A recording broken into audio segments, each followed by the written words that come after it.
Good afternoon to all of you. So today we will start with our remaining protocol, that is SR protocol. Okay. So in the previous one we have seen that there is something called a go back N protocol. What happens in that go back N protocol is that when a particular in the window got lost, the go back N protocol just completely retransmit the whole window. Okay. So in this particular protocol there is only one problem, that when in a window one protocol is lost, all the window is retransmitted again. Okay, so that is the major drawback of this go back N protocol. Otherwise it is very good protocol if you see, because when you're sending when you're sending packets in a window, it means that you are utilizing the time, you are not sitting idle, and you are utilizing all the time that is available to you. Okay, now till here I think you may have seen that when every sixth packet is lost, when you are transmitting 10 packets, you require, actually you have, because of the retransmissions occur, you actually have transmitted 18 packets. Okay, instead of 10 packets you actually have retransmitted around 18 packets. Okay, so that is the only disadvantage. But that when one packet is lost in a go back N protocol, you have to retransmit the whole window.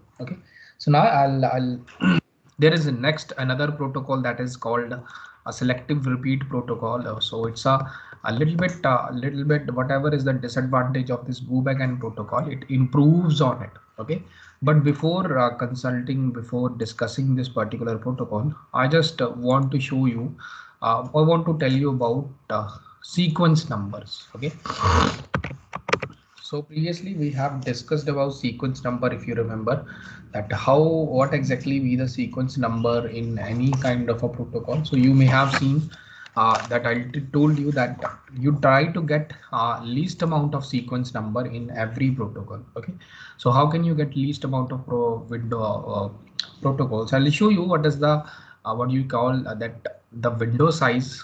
You will be thinking that the sender window size and sequence number is one and the same thing. Okay, so I'll call it available sequence number or sequence number, you can name it anything. Okay, so now actually I'll show you what is, how are they related to each other. Okay, so suppose in the sliding window protocol, when I'm talking sliding window protocol as a mechanism or as a theoretical concept in stop and VTRQ, you may have seen the formulas of various window sizes and various sequence number as well. Okay, so I'll just using the same thing here. Okay, so I'm taking the same example, that is my GB4, and in this particular GB4 you may have seen that the available sequence number if I go back there, it will be equal to the window size. Okay, so if I go back and see where is the sequence number, I think this was the sequence number. I think I talked in the second lecture about the sequence numbers.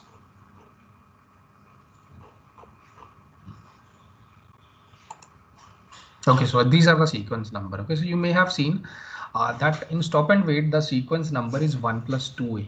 Okay, so it actually means that the window size is also 1 plus 2a, and the sequence number, minimum sequence number, is also 1 plus 2a. Okay, so I'm following the same concept here again. Okay, now the window size here is 4 because it is GB4 protocol. So the window size here will be 1, 2, 0 to 3. Okay, so it means total uh, 4 total packets, and we are renaming as a sequence number 0 to 3. So actually it will be like this, that like there are many packets, but in the sequence number field it will be going like this: 0, 1, 2, 3. Then for 4 again I rename it as 0, 1, 2, 3. Okay, so till particularly this part we have discussed it. Now see what is the disadvantage of this particular approach. Okay, so now when I'm sending these packets, that is 0, 1, 2, 3. Okay, so again, before continuing with this, I also want to tell you about cumulative acknowledgement. Okay, so there is one acknowledgement, that is independent acknowledgement. Independent acknowledgement means that when you are sending one acknowledgement for one packet. Okay, so I'll give you example of independent acknowledgement.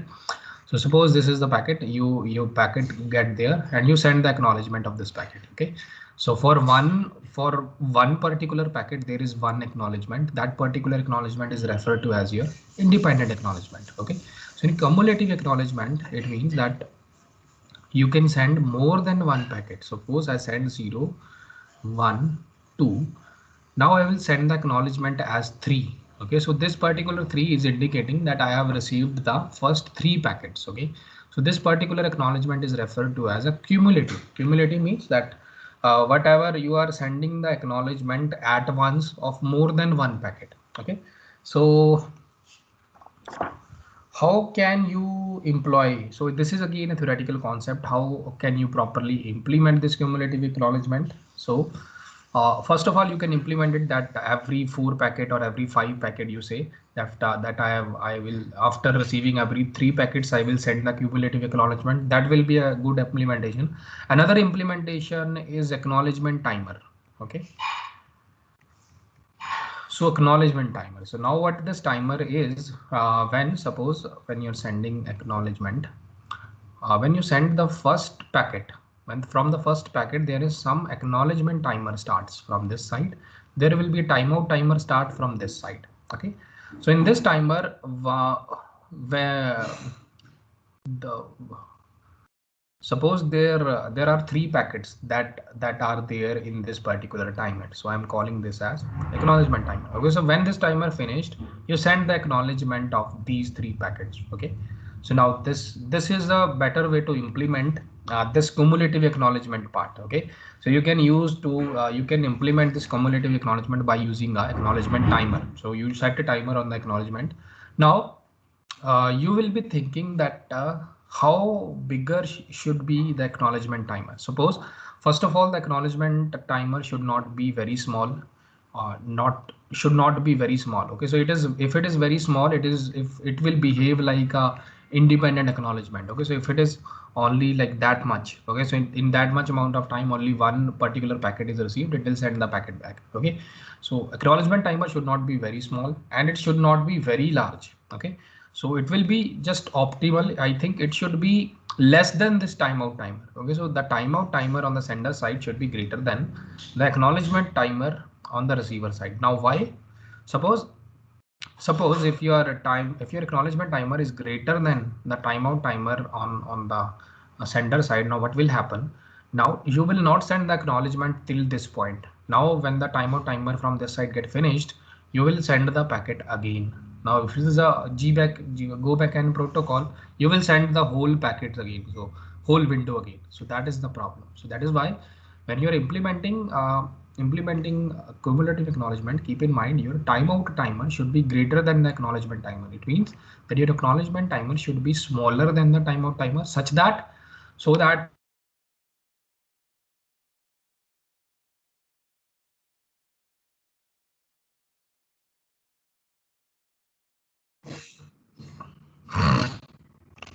this is how your acknowledgement timer or cumulative acknowledgement is implemented. Okay. Now in this particular case, I am thinking that you can send it one by one, but I'm thinking I'm sending the acknowledgement at once. Okay, so suppose I'm sending the acknowledgement by using cumulative acknowledgement, and the acknowledgement got lost on the way. Now what happens in this particular scenario? So first, on the receiver side, the receiver is expecting 0, so it will receive 0. It is expecting 1, it will receive 1. It is expecting 2, it will receive 2. It is expecting 3, it has received 3. Okay, that is why it is sending the acknowledgement back to the sender side, but this acknowledgement got lost. Now what will happen when the timer got finished here? When the timeout timer got finished here, because the receiver already know that the sequence number is 0 to 3. Okay, so 0 to 3 is the sequence number. Now the next packet this particular receiver is expecting is again 0. Okay, so now when the timer get finished here, it will again send the same window of packets because it does not receive the acknowledgement. So that is why it is again going back and sending the same packets again. Okay, so now from the receiver side, these particular packets are different from these packets. Okay, because Because we have already from the receiver side, it has already sent the acknowledgement. So if the acknowledgement got lost, the receiver does not know the acknowledgement got lost. So the sender is sending, because the receiver is expecting the 0th packet, the 1th packet, 2th packet, and 3th packet, because of the sequence number that we have set. Because of the set sequence number, the receiver is expecting 0, 1, 2, and 3 again. Okay. So that is the problem. So that problem is again referred to as a duplicate packet problem. So from the sender side, the sender is sending the same packet, but from the receiver side, the receiver is getting different packet. Okay, so it will assume that this packet is different than this one. Okay, so this particular problem is referred to as duplicate packet problem. I think we may have seen this problem earlier. Now you may have seen that there is a problem. Okay, so now how to set this problem? Now when this problem arises, when the window sender size is 4 and the receiver window size is 1, and your sequence number that are available sequence number is 4, that is 0 to 3. Okay, so in this particular scenario, your problem, this particular structure or this particular parameters are causing problem. Okay, so now actually, why, if you're seeing here, why is this problem occurring? Because we are expecting the 0th number here. Whatever, if we expecting, instead of the 0th number, if I increase the sequence number size, okay, so if I say that instead of the sequence number that is 4, I'll increase the sequence number as sequence number plus 1. I'm increasing by 1. It means that the total sequence number here now is 5, and the sequence number range will be 0 to 4. Okay, so now if I follow the same procedure here, now everything is saying that it is GB4 here. Okay, so everything is same. I'll repeat the same scenario here. Now, what is the meaning of that the sequence number is 5 means that the range is 0 to 4. Suppose your packet is 0, 1, 2, 3, 4, 5, 6. Okay, so the sequence number is 5. It means because the GBN is 4, so the window size is 4. Now what will be the sequence number listed here? The sequence number will be 0, 1, 2, 3, 4. After that again 0, 1, 2, 3, 4, because the total sequence number that is there.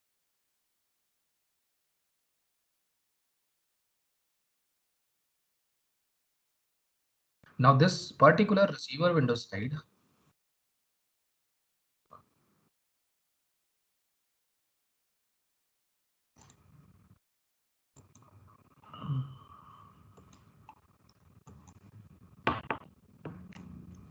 now this particular receiver window side is expecting a 0th packet, then 1th packet, then 2nd packet, then 3rd packet, then 4th packet. Now understand this very, very carefully.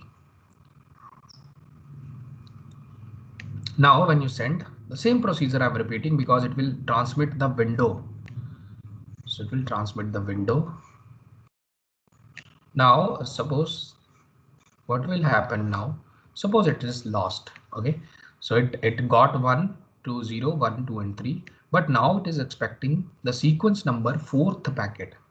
It is expecting sequence number 4th packet. When the acknowledgement got lost, when the timeout timer again got there, now it will transmit what packets? It will transmit the whole window. The now window is 0, 1, 2, and 3.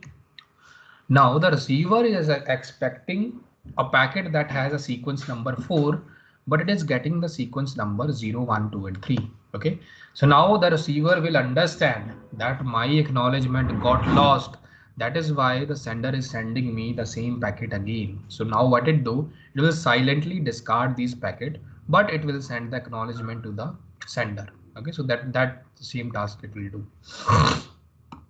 So now if you're seeing here, we have overcome this particular problem. The problem was when the sequence number, that the available sequence number, I am assuming that it is equal to the sender window. Okay, so this particular thing is given in the concept of stop and wait, because I told you that in the sliding window concept of stop and wait, it is just everything is purely theoretical.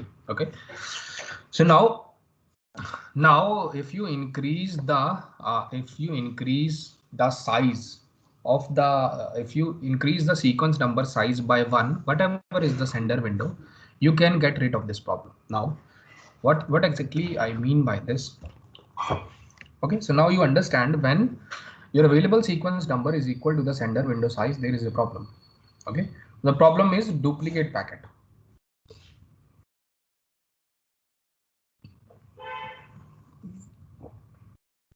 So in order to solve this, what I do, I increased the available sequence number that was previously equal to the sender window size to sequence number plus 1, or you can say window size plus 1, whatever is the window size. Okay, so now if you're seeing here in this particular case why I have increased it, so now keep in mind that I have sent 4 packets. I have sent 4 packets here. Now at the receiver window size is only 1. You know that the receiver window size is 1. Now I have to send 4 packets and I have to wait completely. I have to wait here for completely different sequence number. Okay, so that sequence number should be out of the window. Now if you see here, that sequence number should be out of the window. If I do this, my problem will be solved. Okay, so how? Now in this particular case, I need how many sequence number at least, that is sender window size plus receiver window size, that is now 4 plus 1, that is 5 sequence number. Okay, so now the formula, that this formula is very important. It will use in every flow control protocol, Now if you see, if I say that my sender window size is n and receiver window size is always fixed. Okay, my sender window size is n, receiver window size is there. So what will be my sequence number, or my available sequence number will be, it will be n plus 1.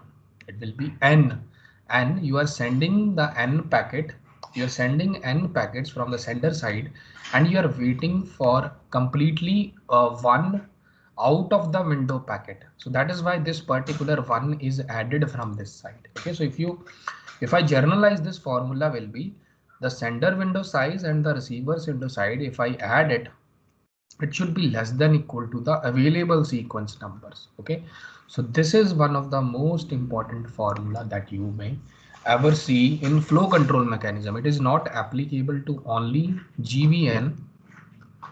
It is also applicable to stop and wait. It is also applicable to SR protocol. It is applicable to all the protocols. Now if I show you what is the meaning of this, wait a second.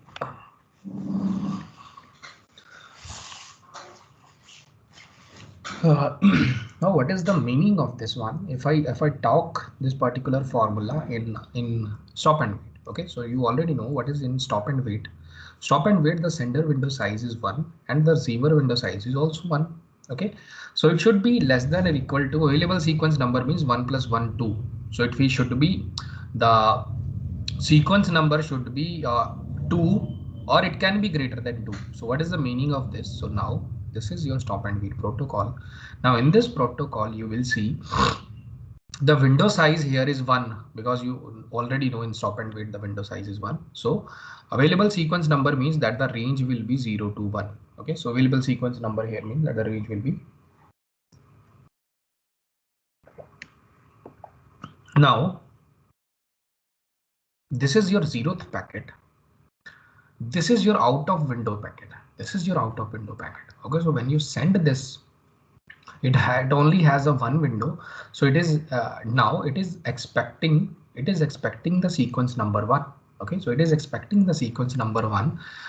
If the acknowledgement on the way got lost, after the timeout timer, it will again send the 0th packet, but the receiver window is waiting for the 1th packet.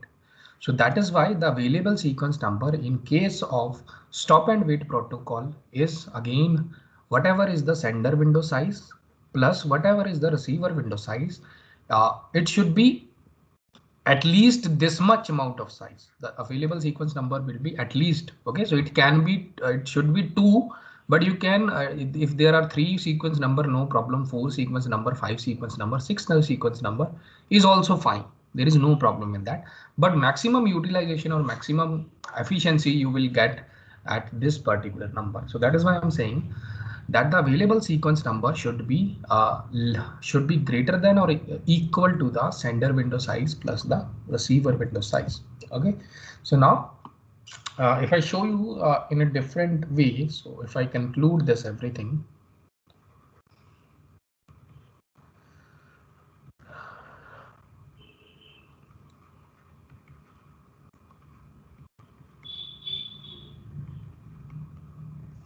if your window size is n in a GBN, I'm talking about GBN, and your receiver window size is always 1, and your sequence number now will become n plus 1 here, and the sequence number bit field will be whatever is the log of it. You already know this formula. Okay, so whatever is the log of it, it will be your sequence number bit field.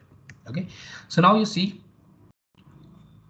if I give you something different. Okay, so suppose if I give you that the sequence number is already given to me, the sequence number is already given to me, and it is suppose 4. Okay, so it is 4. What is your sender window size and what is your receiver window size? So your receiver window size, you already know, will always be 1 in GBN.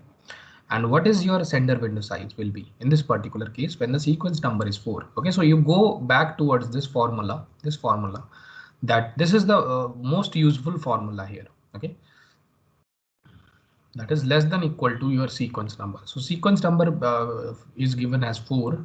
So window size is 1, and I have to find the sender window size. The sender window size will be 4 minus 1. It should be 3. Okay, so my sender window is 3, my receiver window is 3. So if I take this sequence number and I call this sequence number as n, so my sender window will be n minus 1 here, and my receiver window size is always fixed. Okay, so in a similar way, if I give you something different like sequence number bit field. Okay, so if I give you sequence number bit field as suppose I'll use k bits or m bits. Okay, so suppose I give you sequence number bit field as an m. So what is the sequence number available? So what is the available sequence number? You already know it will be 2 raised to power m. Okay, so if in a field, if the bits are given as 2, so the total sequence number that are possible with these 2 bits is 2 raised to power 2, that is 4. Okay, so how is this? 4 means that the range is 0 to 3. Okay, so by using 2 bits, you can represent 4 numbers. I can represent it like this: the 2 bits 0, 0, 0, 1, 1, 0, 1, 1. Okay, so that is 0, that is 1, that is 2, that is 3. Okay, so now when you get the sequence number here, now you can also find out the sender window size, because the receiver window size is always 1. So what is the sender window size? Sender window size is again sender window size plus receiver window size should be less than equal to available sequence number. Okay, so available sequence number in this case is 2 raised to power m, should be less than what is the receiver window size? It's 1. And what is the sender window size? I don't know. I have to find it out. Okay, so now our sender window size will become 2 raised to power m. Okay. So this will be your formula for 2 raised to power n if you have given available sequence number. Okay, so all this formula can be easily derived from one another if you know this particular formula. Okay, so how I come to this formula is from this particular question. Okay, so this is very important concept. Okay, so what happens is that most of the student will make a mistake here, that they will always think that the available sequence number is equal to the sender window size. Okay, so I've seen many students do this mistake again and again. Okay, so because when you read from the book, what happens is that in the sliding window protocol concept, this particular thing is given. Okay, but with this particular thing, if you rapidly read about go back and protocol, they will also explain you that why is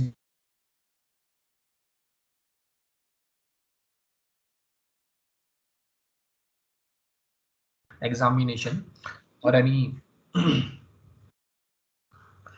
if you're attempt if you're attempting any GATE or Cisco NET examination, they will always ask a question from this particular area. Why? Because most of the people think that the window size is equal to the available sequence number. So that is why I've shown you this particular thing. Keep in mind the available sequence number is only find it out by this formula. It is not only, this formula is not only for GBM, but all the protocols. It is applicable for all the protocols there. Okay. So keep this formula in mind. If you have any question, you can ask me. Otherwise, I can start your stop and selective repeat protocol. Okay. Just wait a second. I just.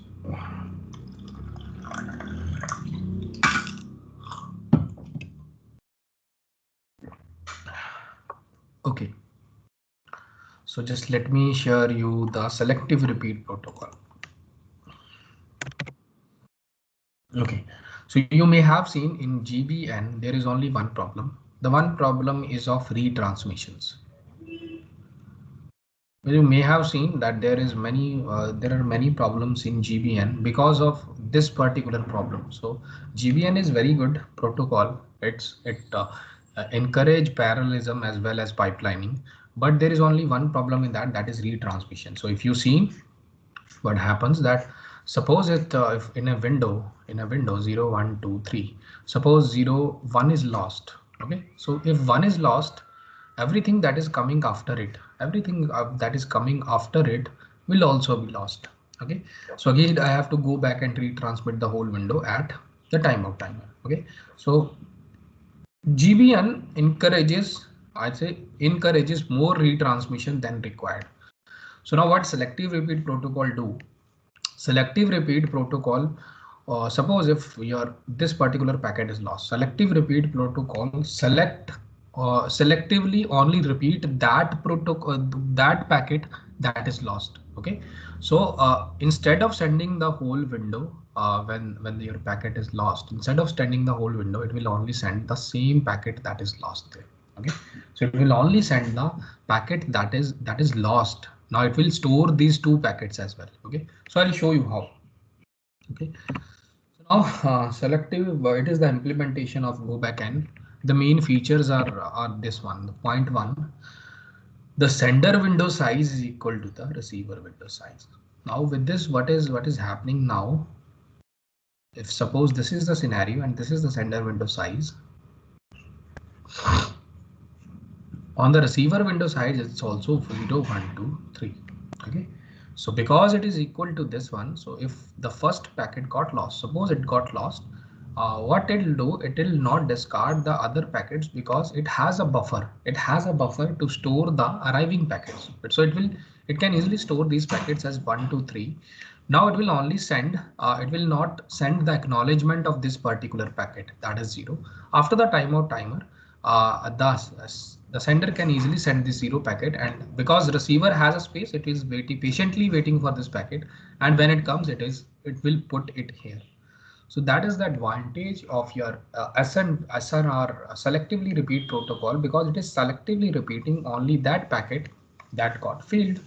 Okay, so now because of the size of the window is equal, so that is why it is able to perform these many things. Okay, so keep in mind, because the size of both the sender and the receiver side is equal, so there will be more space required. There will be more CPU utilization will also be required. So in order to accept or sort the out of order packets as well. Okay, so I'll tell you, okay, in the next point. Okay, so the size of window is of course greater than 1, because if it is not greater than 1, if it is equal to 1, it becomes stop and wait protocol. So that we do not want. Okay, so that is again the condition in this SNR. So again, if n bits are given as sequence number, so it is saying that n bits are given as sequence number. So again, use the same formula to find the sender and receiver window size. Okay, so the sequence number, available sequence number are given as n. Okay, so it is given as n. So now, so it is available sequence number if it is given as n. So I think it's a problem. Just wait a second. I think it should not be available sequence number, but it is available sequence number bit field. Okay, so it is bit field. Okay, so if your available sequence number field is given as n here, so you can find sequence number field is given as n.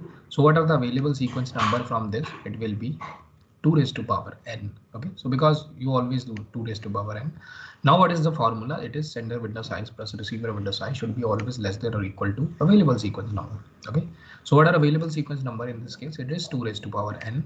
Now what is the sender and receiver window size? They are both equal because of this one. Okay, so I can say window plus window. So whatever is the window, they are both equal. So I can call it 2 window is less than 2 raised to power n. So window size, both of that window size can be easily calculated as W over 2 raised to power n over 2.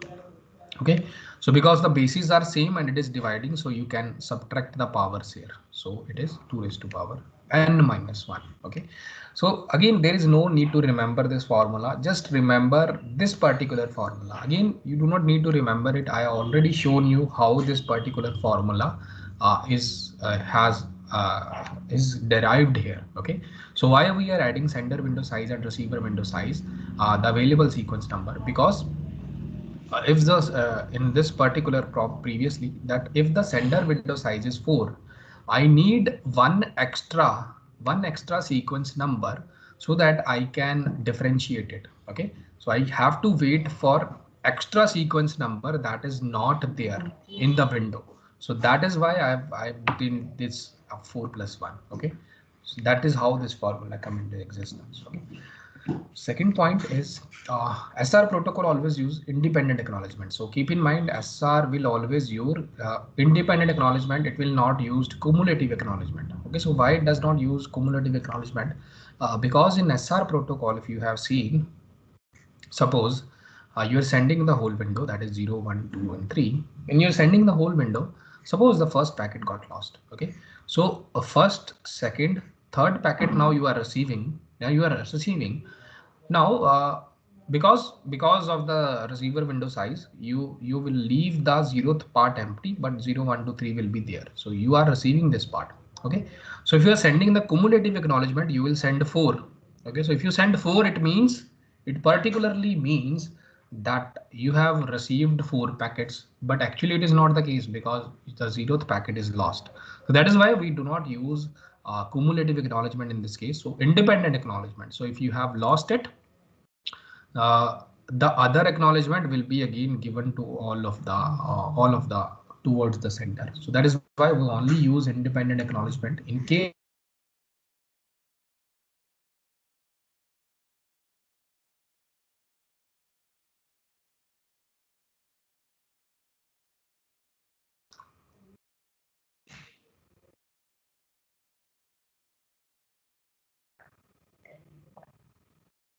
okay. Okay. Okay, so the third point is okay. So it has a feature of a negative acknowledgement. Okay, so what it means that in go backend, what happens then? Suppose when a particular packet reaches towards the receiver, and this particular packet is suppose it lost, so the coming packets are also lost in GBackend. So they are silently discarded in GBackend. Another scenario is that when the particular packet that I received is corrupted. Corrupted means that due to some signal outage or some noise in the channel, I received a totally scrambled signal, something like this. Okay, so that is not understandable from form in terms of a receiver. So in go back and it will again discard this corrupted signal, and it will also subsequently discard the coming packets as well because it need retransmissions. Okay, so it will silently discard it and do not send the acknowledgement, and then after the timer you again have to transmit the whole window. Okay, so now in SR acknowledgement, now what is the advantage of this SR acknowledgement is that when the SR protocol receives a corrupted packet, sometimes it got a corrupted packet, so it has a timeout timer. Okay, so it has a timeout timer.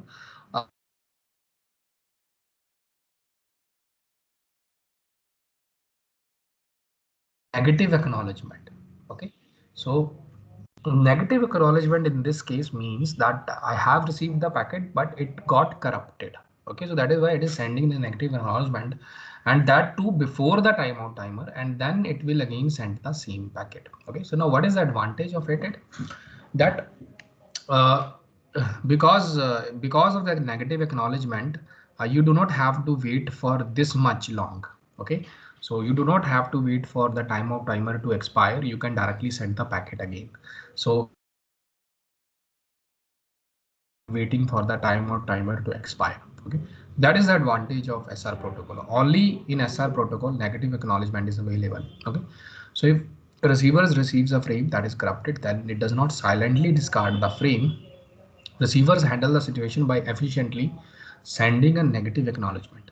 Okay, so negative acknowledgement allows early retransmission of the corrupted packet. Okay, so it is allowing early retransmission of the corrupted packet. It also avoids waiting for the timeout timer to expire at the sender side. So this amount of time we saved. Okay, so that is also the advantage of SR protocol. Another point is it accept the out of order frame packet. So this is already known.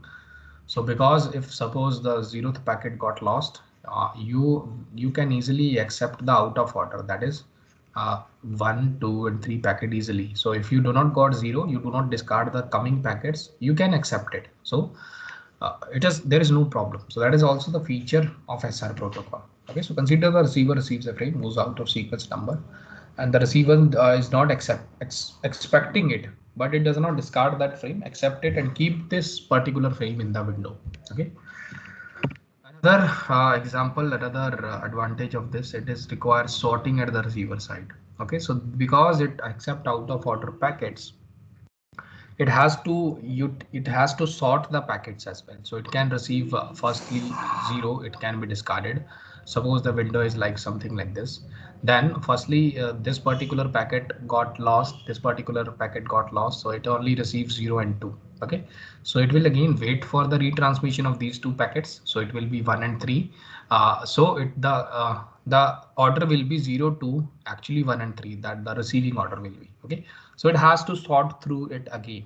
So CPU utilization is required for this particular task. You have to sort, you have to apply sorting algorithm that you have already studied in data structure. So we do not need to go in detail there. Okay, so keep in mind that when you are using SR protocol, there is we need CPU very high.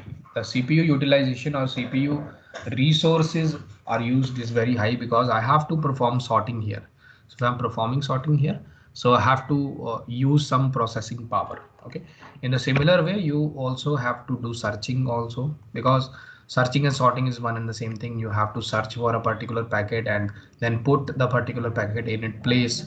So all the things will come under processing. Okay, so because of this searching and sorting, the CPU utilization become higher than for any other protocol. So that is why SR protocol requires more processing power than any other protocol there. Okay, seventh packet, I think it is not a feature, it is already present in all of the flow control protocol, is that SL protocol leads to retransmission of the lost frame after the expiry of timeout timer. Okay, so it is already there. Okay, so when the timeout timer finished, you can send the same packet again. So that I don't call it a feature because it is already in other protocols as well. Okay, so now what is the efficiency of this SR protocol? So I already tell you, in case of stop and wait, the efficiency was 1 over 1 plus 2a, because we are only sending one packets. In case of GBN, so whatever is the window size, we are sending that many amount of packets. So I can say n over 1 plus 2a. So efficiency definitely got increased from stop and wait. In SR protocol as well, because the window size, whatever is the window size, that is WS, I can call it WS or N. So it is also WS. I can again say 1 WS over 1 plus 2. Okay, so efficiency of any flow control is given by sender window size in protocol. Where suppose the sender window size here is N, so the formula will become N over 1 plus 2a. So it is again similar for every flow control mechanism. Now, just I conclude the flow control mechanism here, what we have done till now.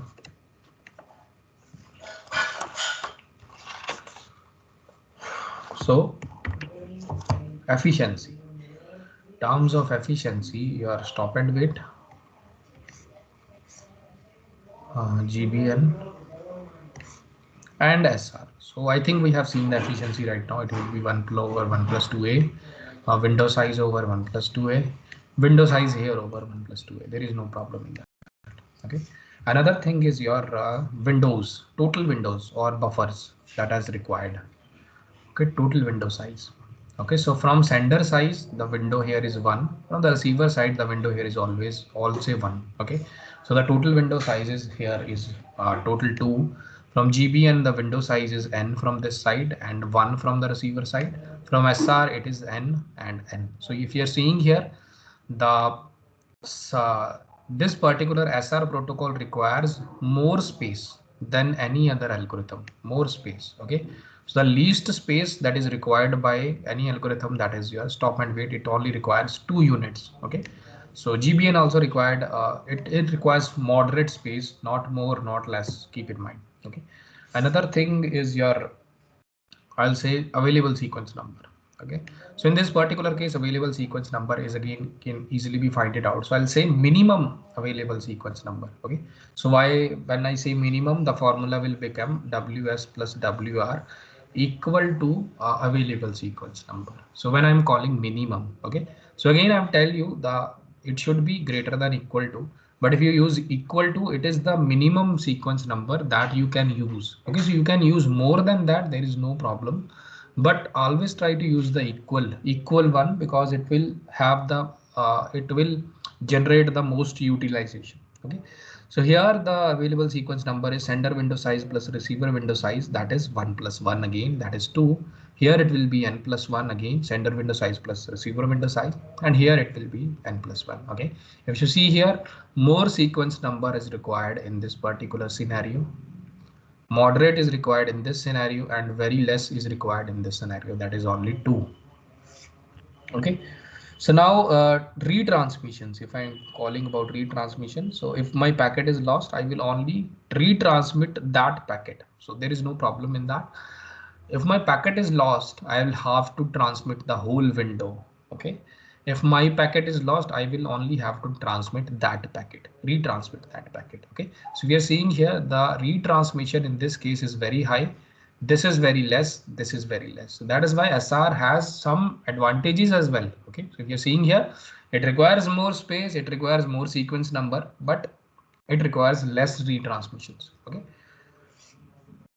another one I can call it your bandwidth. So bandwidth depends upon the retransmission. So I'll say because the retransmission here is only 1, so the bandwidth is low here. It will only use low bandwidth here. Here the retransmissions are high, I can call it, because the retransmissions are high, so bandwidth used will also be high, because it is again retransmitting the whole window again and again. Okay, so here the bandwidth utilization is less, again because it is only retransmitting whatever is lost, it is not retransmitting the whole window. Okay, in the similar way, the CPU utilization is very low here, because only one packet is sent and you have to wait for the acknowledgement. CPU utilization I would call moderate here, not very much, because it will retransmit the whole window. Yes. Yes. Okay. But if you see here, the CPU utilization is very high here, because you have to do searching and sorting. Okay, so if you have to do searching and sorting, so you have to utilize the CPU resources. Okay, so if you may have seen that in DLL we have seen something called a framing. In framing we have seen bit stuffing, byte stuffing. Okay, so you may have remember there. After that we have seen something called a flow control. Okay, so in flow control you may have seen three algorithms, that is mainly stop and wait, then practically you have seen sliding window protocol in GBN and your SR. Okay, so again only DLL this particular algorithms are not followed, it is also followed in transport layer. Okay, so I'll tell you when I come to this particular layer, but in most of the cases, in in data link layer, this particular algorithm is used. That is your go backend. Now, why we continuously use this algorithm is uh, because if you are in a DLN, you will be in a LAN. So if you are in a LAN, the LAN will be less than 10 kilometer. So if you are in a 10 kilometer, you most probably be using a wire. Okay. So when you are using a wire, there is a very less chance of loss, packet lost here. Okay. So there is very less chance when you're using a wire, there is very less chance of a packet loss here. So the actually GBN is a very good protocol. So only disadvantage you can see here is retransmission. So if the packet is lost, you have to again retransmit the whole window. But if your loss is very less, that you can call it is nothing. If your loss is actually nothing, because in LAN it is there is a very, it is very rare that your packet got lost. Okay, so if your packet if your loss is very less, there will be no retransmissions. Okay, so all the advantages of go back and there, that is it will not require very much CPU time. Available sequence number is also less, the window size is also less, buffer is also less, and the efficiency is more. Okay, that is why in GBN is most probably be followed in your DLL approach. The sometimes stop and waits are also used. So in LAN, both of these algorithms are used, but actually this is mostly used because it provides the highest of the accuracy here. Okay. Okay. So till here, if you have any doubt, just let me know, or you can move on to the next one. So I'll discuss about access control in the next lecture. Okay, so access control is remaining. I'll discuss about it in the next lecture. So I'll hope that it will cover, I'll cover this whole topic in 1 week. Okay. Thank you, sir.